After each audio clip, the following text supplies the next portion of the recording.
दोस्तों, पिछली वीडियो में हमने आपसे एक सवाल पूछा था कि ऐसा कौन सा खाद्य पदार्थ है जो हजारों सालों तक खराब नहीं होता, और इसका सही जवाब दिया है अरुण एसटी क्रिएटर, ममता तांबे और शिवानी ने। सो कॉन्ग्रेचुलेशंस। तो आज का सवाल है, हमारे इस चैनल पे मोहिनी सीरीज के अब तक कितने पार्ट्स अपलोड हो चुके हैं? इसका जवाब जो जानते हैं वो कमेंट्स में ज़रूर लिखें। तो चलिए शुरू करते हैं आज की कहानी।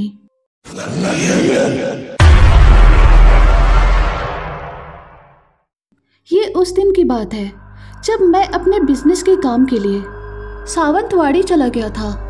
सावंतवाड़ी में मैंने बहुत जगह बिजनेस मीटिंग्स अटेंड किए थे, इसलिए मुझे वापस घर आने में बहुत देर हो चुकी थी।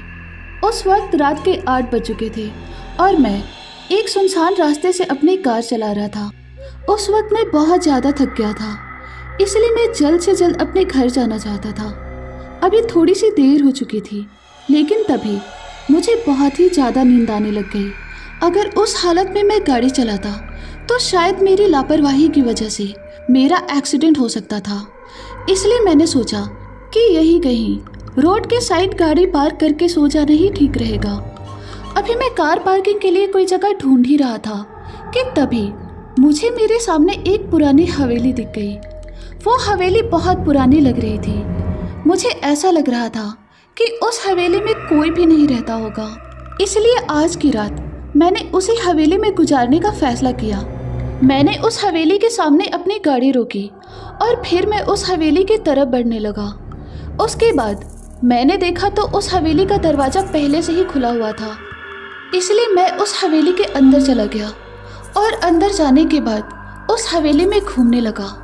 अभी कुछ ही देर हो चुकी थी, लेकिन तभी अचानक मुझे उस हवेली में बहुत ही ज़्यादा अजीब और डरावनी सी आवाज़ें आने लग गई। ये सुनकर मैं समझ गया कि इस हवेली में कोई ना कोई गड़बड़ तो ज़रूर है और यहाँ पर रहना ठीक नहीं है। ऐसा सोचकर मैं वापस जाने लगा, लेकिन प्रॉब्लम ये थी कि अब मुझे बाहर जाने का दरवाज़ा कहीं पर नहीं दिख रहा था। उस हवेली में मैं इधर उधर भटक रहा था, लेकिन मुझे बाहर जाने का रास्ता बिल्कुल भी नहीं मिल रहा था। मुझे उस वक्त ऐसा लग रहा था कि वो हवेली नहीं बल्कि एक भूल भुलैया का जाल है जिसमें मैं फंस चुका था।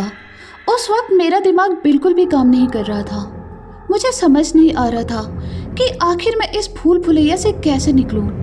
अभी मैं हवेली में घूम ही रहा था, लेकिन तभी अचानक मुझे वो दरवाज़ा दिख गया जहाँ से मैं अंदर आया था। ये देखकर मैं तुरंत से उस दरवाजे से बाहर निकल गया। उसके बाद फाइनली मैं बहुत खुश हो गया और फिर मैं अपनी गाड़ी में बैठकर अपने घर की तरफ चला गया। रात के 2 बजे मैं अपने घर पहुँच गया।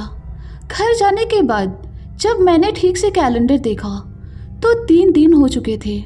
ये देखकर मैं चौंक गया, लेकिन मैं समझ गया कि उस हवेली के भूल भुलैया में मैं 3 दिन से फंसा हुआ था। लेकिन भगवान का शुक्र है कि मैं सही सलामत उस हवेली से बाहर निकल गया।